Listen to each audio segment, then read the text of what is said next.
Hi, folks. This is Mark by Mark A. Foster, Ph.D. for the Maoist-Third Worldist Collective. Today, I wanted to talk about a particular fourth world community or a particular subaltern community. It is one that I'm familiar with because I belong to it, or at least I could belong to it. I probably don't as things stand right now because I have managed to escape it somehow. And I'm not sure exactly how that is, but I did. But certainly I was in it as a child, as an adolescent, and somehow, as a young adult, I managed to free myself from it. And so I am no longer, in my opinion, in that subaltern community, in that fourth world community. What I'm talking about is autism. Autism is a horrendous disorder. I know there are different views on it, but in my opinion, it is truly awful. I can't imagine anything more heartbreaking than to literally have no empathy, no love. And yet, that is precisely the way that I was. I grew up without any love, without any empathy. I did have feeling, but that feeling was almost always negative. The feeling was almost always my OCD. So it was fear of really, really weird things, like noises, like echoes. It was no fun. Everything frightened me. Wind frightened me. Wind frightened me. People who were disabled frightened me. Why? I mean, physically disabled. I was frightened by so many things, by getting haircuts, by getting eye drops. Virtually everything imaginable was traumatic for me. Now, I don't know whether those things were related to my autism or to my OCD or to a combination of both. When I raised that issue with one of my psychiatrists, the late Dr. Jim Hunter, he said that it really didn't matter because most autistics have OCD. And so for autistics, having OCD is kind of second nature, I guess. Obviously, that does not mean that all people with OCD are autistics, but according to Jim, all the autistics that he has known, that he has treated, had also had OCD. So I think it's pointless for me to try to dissect it, which I did for a long time, trying to figure out where my autism ended and my OCD began, or vice versa. It was a really futile quest. I never got anything out of it. And so eventually, I simply gave it up. There was no point to it. But as an autistic, as somebody with OCD, I had a really, really awful childhood. And I'm not saying this to complain. I'm not complaining at all. I'm simply trying to recount my own biography, or I guess my autobiography. I have nothing to be upset about. Nothing. Everything in my life has worked out. Everything. Despite the fact that my child psychiatrist, my main child psychiatrist, the now departed Dr. Charles Rabiner, told my parents that I would likely spend my entire life on disability. That never happened. Ultimately, that surprised him. That did surprise him. He really thought that would happen. Why? Because he was basing my diagnosis on the DSM and on the DSM-2, which in terms of autism were identical. They defined the category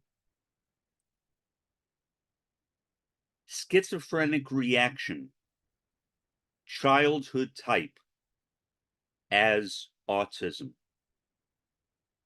In adults, there were several different types of schizophrenia, which was not true for children. One of those types was paranoid schizophrenia. And I cannot figure this out, but somehow paranoid schizophrenia was classified as autism. I don't see what paranoia has to do with autism, but I guess I'm missing something, you know? And again, I am not complaining. Please don't take this as a complaint. Please don't think I'm whining. I am not whining. I am simply recounting my own life history. And I'm doing it for a purpose. And you'll see what that purpose is in a bit. But the fact that my childhood was so bad was not unusual. What I found out after I was re-diagnosed by Jim Hunter as autistic is that virtually all autistics who went through the psychiatric establishment had the same diagnosis as I did: schizophrenic reaction, childhood type. I suspect that the majority of them have never had it corrected.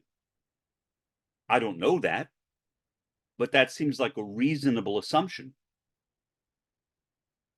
I could be wrong, but I don't think I am. I really don't think I am.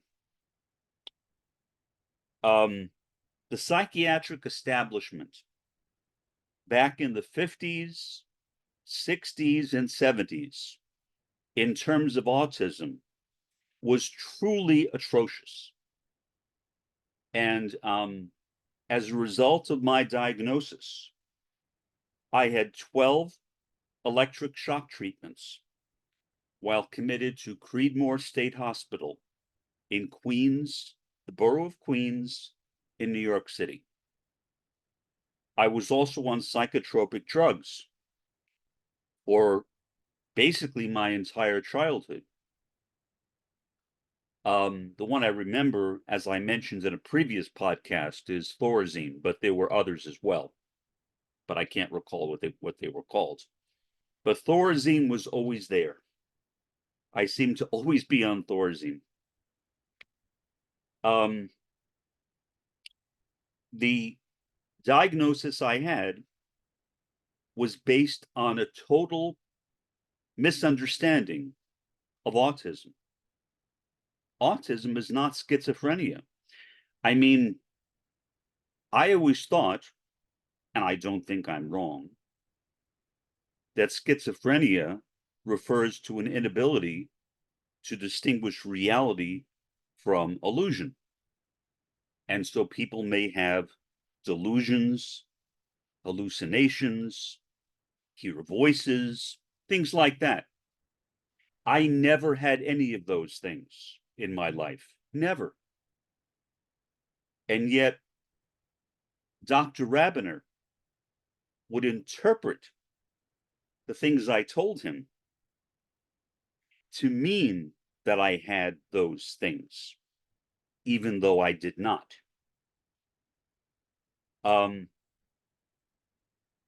It got to the point where I simply wouldn't tell him anything, because he threatened me that if I did not get better, that he would send me back to Creedmoor. So I just stopped telling him things.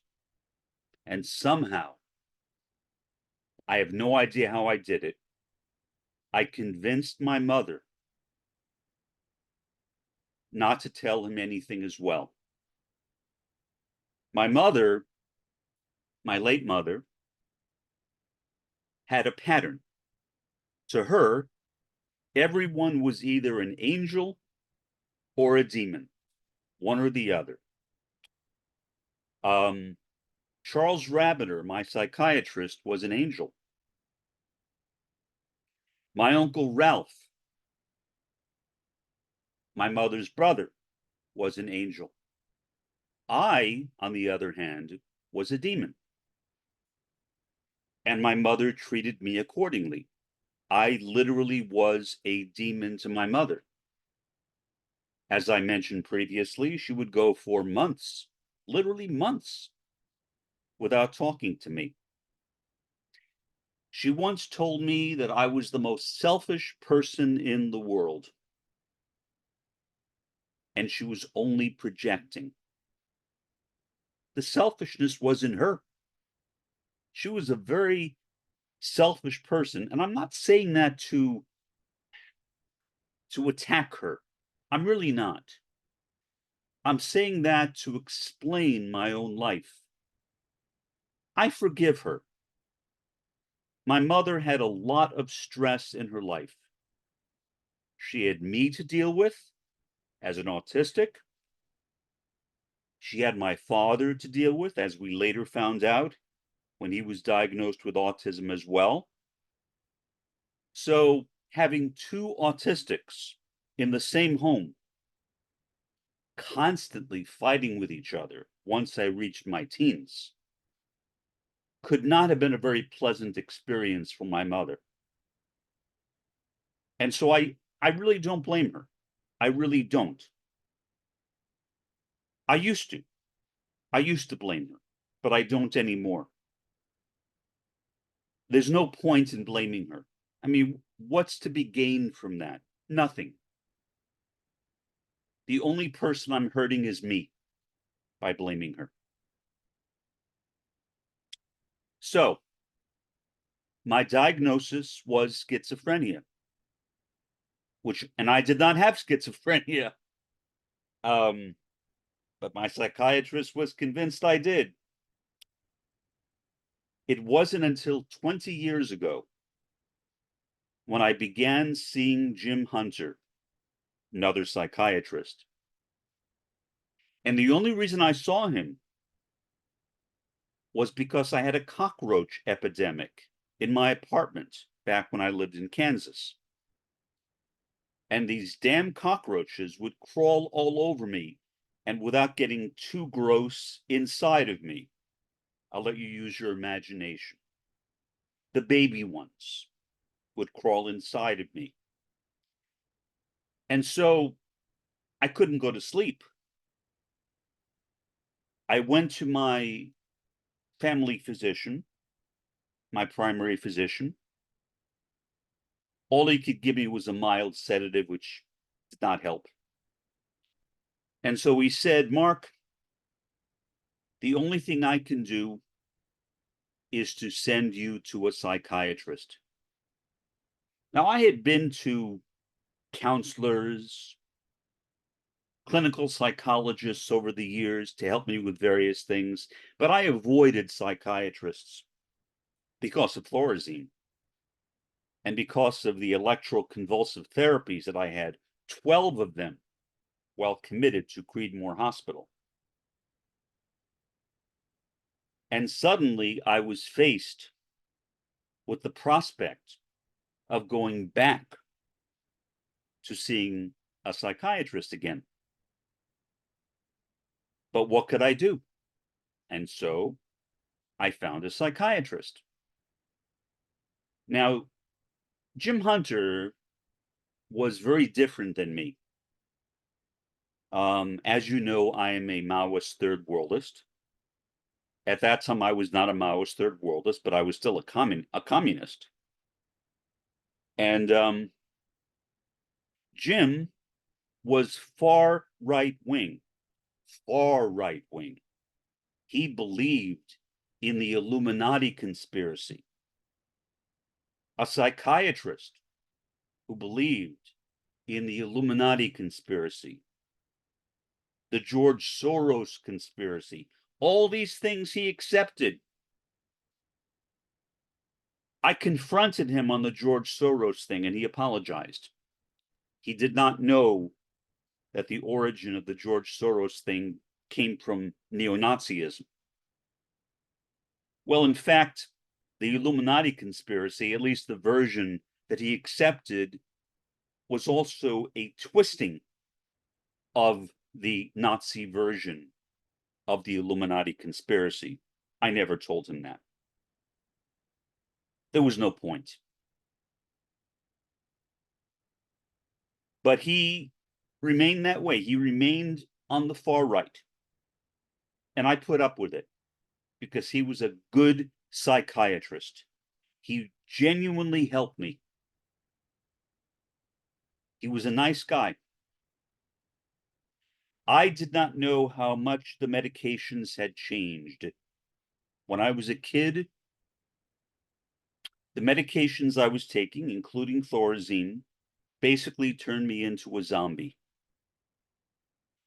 The medications that were available 20 years ago and are still available now are totally different. They did not turn me into a zombie. They genuinely helped me. And he gave me a sleep medicine, Lunesta. Well, initially Roserum, which didn't work that well for me. Then he changed it to Lunesta, and that worked. And so finally, I was able to sleep. I don't know how I functioned. I think I must have gone a couple of months without sleeping. Or if I slept, I was not aware of it. I didn't think that was possible. But I did. Somehow I did. I managed to survive that. And I got through it. And Jim helped me. I called him Jim. Jim helped me get through it. And when I went in to see him the first time, I told him about my diagnosis. Schizophrenic reaction, childhood type. And he said, well, tell me about yourself. So I did. And he said, oh, you're autistic. And I thought to myself, wow. You can't imagine the sense of relief that I had. You might think that hearing that I was autistic really upset me. It did not upset me. I was really happy to know I was autistic. To me, it's a lot better than believing I was schizophrenic. At least autism was something I could deal with, and it made sense. Even the word itself, autism, auto, self, that was me. I was wrapped up in myself. I was incapable of experiencing empathy, or as I call it, intersubjectivity, based on the phenomenological ideas of Husserl, Edmund Husserl. So it was a real comfort to me, believe it or not, to know I was autistic. It was really pleasant. I really liked it. Okay, so what did I do? All right, I got home. I immediately looked up autism online. And I found the Autistic Advocacy Network, I believe it's called.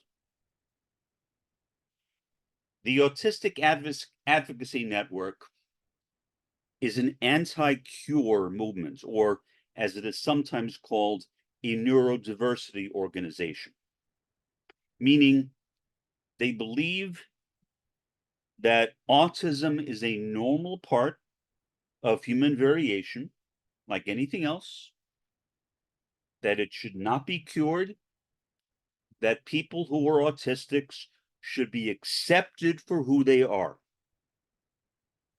Now, having gone through a life of bullying, of being beaten up, for those of you that have watched my podcasts, you know that I've been through that. That was immensely comforting to me. And so I accepted the idea that I was simply neurodivergent or neurodiverse. There was nothing wrong with me. I was simply living a different kind of being, as some people say in that movement. I even gave talks on it. I became a public speaker advocating neurodiversity or anti-cure. That went on for, I'm not sure, maybe a year and a half or so. Then I had a kind of, well, I'll go ahead and call it what occurred to me, an awakening. I don't mean it in a kind of mystical sense, although maybe it was. But I did have a kind of awakening when I realized that this whole notion of neurodiversity was full of it. I wanted to be cured. I wanted to be cured. I wanted other autistics to be cured. I remembered. That's basically what happened. I remembered. I remembered my life. And I thought to myself, do I want other children to go through the life that I went through? And the only answer that came to me is, of course not. And so literally in a moment, I went from being anti-cure to being pro-cure. And I'm a preacher of the internet. So I announced that on the internet, and instantly the people in the neurodiversity movement cut me off. I was taken off of their email lists. I was no longer welcome. I lost all the friends that I had, and that was fine. It didn't bother me. I understood it. I thought to myself, well, if I were in their place, would I do the same thing? And I thought, well, I hope not, because I believe in an intelligent dialogue between people of different points of view. But since they were so committed to this notion of neurodiversity, this anti-cure concept, I could understand it. Even if I might not have done it, I could understand why they cut me off. So I had no resentment toward them, and I still don't. I accept them for who they are. They are entitled to believe what they want. I have no right to tell them what they should believe. If they don't want to associate with me, they have a right not to do that. We all have a right to choose our friends and associates. So, did it bother me? Yes and no. I mean, there was one guy in particular that I liked as a friend, And not seeing him again as a friend kind of bothered me, but for the most part, no. Because I was so happy with this new realization that cure was what I wanted. I wanted a cure. And so literally everything changed. Everything changed. I could no longer associate with the people I was associating with. The problem was I really couldn't find anybody to associate with who was autistic, except on the site Wrong Planet. Because that site is open to people with all sorts of views. And so even now, I will occasionally go by Wrong Planet because the person who runs that site is not committed. Well, he may have his own view. I don't know what his view is. He may be anti-cure, but he doesn't enforce that on his site. He welcomes people of all different views on his site, which is basically a message board or a collection of message boards. So occasionally I'll go there and post messages, but not that often. Not that often. I don't have any need for it anymore. I learned what I needed to learn, and that was it. So, what happened to me? Well, as you know, if you've been watching my podcasts, I got a PhD, became a tenured professor, eventually a full professor, retired about a year ago, and am now a multimillionaire. That is almost unheard of among autistics. No autistics that I know are multimillionaires. Most autistics just barely get by. Barely. Some do okay, especially those who maybe don't have it quite that bad. Like my father, who was very autistic at home, but at work, he was fine. So because he was fine at work, he did okay. At home, he was a different person. Very reclusive, didn't really associate that much with anybody, and physically abused me once I got into my teens. And till this day, I don't know why he did it. I don't know. But again, do I care? Not really. So the point of all of that story, part of it I've mentioned before in previous podcasts, scattered here and there, is to make an argument that autistics in general are among the subaltern or the fourth world. Not all of us, certainly not me, not my father either. But I know autistics who are fourth world, who live in poverty. They just barely get by on public assistance, in some cases living in subsidized housing, federally subsidized housing. So a lot of autistics don't have the benefits that I have.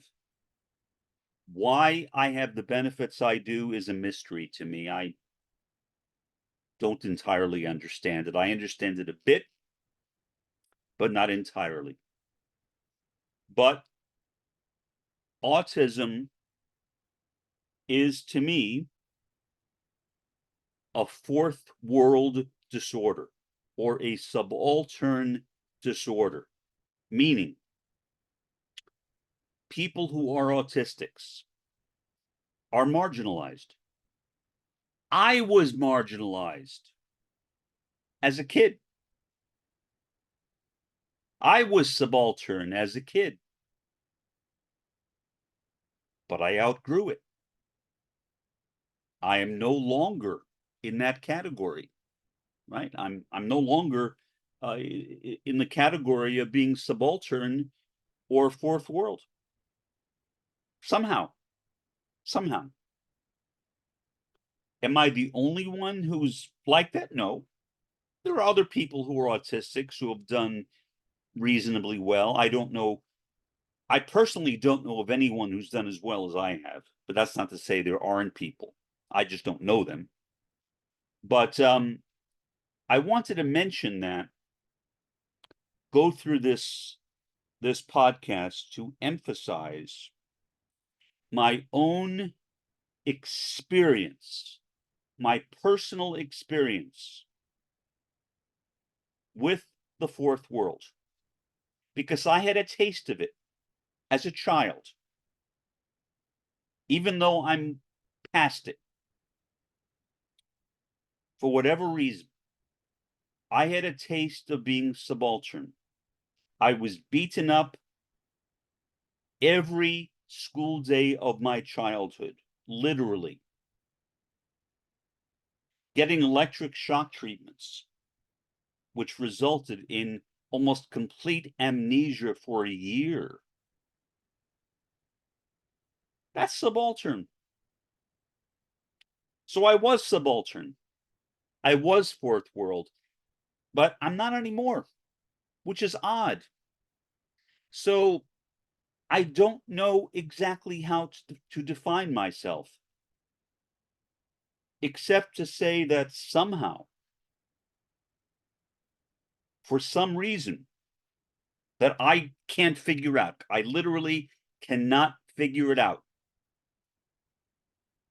I managed to get past my subaltern or fourth world status and become a multimillionaire? Nouveau riche? I mean, that is really, really odd. And being a nouveau riche communist is even odder. Now, is there anything wrong with it? Not necessarily. What would be wrong would be if I took it too seriously and I did not put the third world ahead of the first world, which I do. So I am a Maoist-Third Worldist. So I think the fact that I am a Maoist-Third Worldist, to me, is a compensation for being a multimillionaire. At least I am trying to give something back. Plus, I don't live like a multimillionaire. I basically have the same income as I did when I was a professor. My pension, my actually two pensions, one pension from the college and one from TIAA, which used to be only for professors, but now anybody can establish an account with TIAA. It used to be called TIAA CREF. It's the TIAA CREF that has made me a multimillionaire. And purely by accident, because I did not check it. I never logged in. In fact, I didn't even have an account. I did not find out that I was wealthy until I moved from Kansas down here to the Rio Grande Valley of Texas. And I went to a fiduciary and she told me. And I said, Rosa, you've got to be kidding. No, I'm not kidding. It took me a while to adjust to that, but I did. And I'm okay. And again, I don't want anyone to feel bad for me. Please don't feel bad for me, because I don't feel bad for myself. We all go through difficulties. All of us. Everyone goes through difficulties. The good thing for me is that I came out at the other ends of the tunnel in good shape. A lot of people don't. Most autistics don't. At least most autistics I know. Now, do I still have autistic characteristics? Absolutely. Absolutely. I've never been married. That's a common autistic characteristic. I prefer being solitary. That's also an autistic characteristic. So yes, I still have autistic characteristics. I haven't been freed of autism, but I can function. I'm obviously highly functional, very highly functional. I was not highly functional as a child. I would say I was low functional, but my current psychiatrist disagrees with me. So be it. I don't know. Maybe he's right. But regardless, I am who I am right now, and that's all that matters. And somehow, in spite of the fact that I started out subaltern or fourth world, I am no longer in that category anymore. And I'm grateful for that. What I feel bad about are all the autistics who continue to suffer. In some cases, getting these ridiculous treatments that don't work, like having all the metals removed from their bodies, which can kill them. I had a treatment that did not work also when I was a kid. Orthomolecular therapy, also known as megavitamin therapy. It did not work. Fortunately, my child psychiatrist, Dr. Rabiner, told my mother that it does not work. And so my mother said, well, what do I do now? And Dr. Rabiner said, well, don't do anything. My mother was perplexed, I think, but she accepted it. And that was the end of it, at least for the time being. So my concern, my heart, because I feel genuine empathy for those autistics who remain in the fourth world, who are subaltern. My heart goes out to them. I feel for them because I know what it's like to be autistic.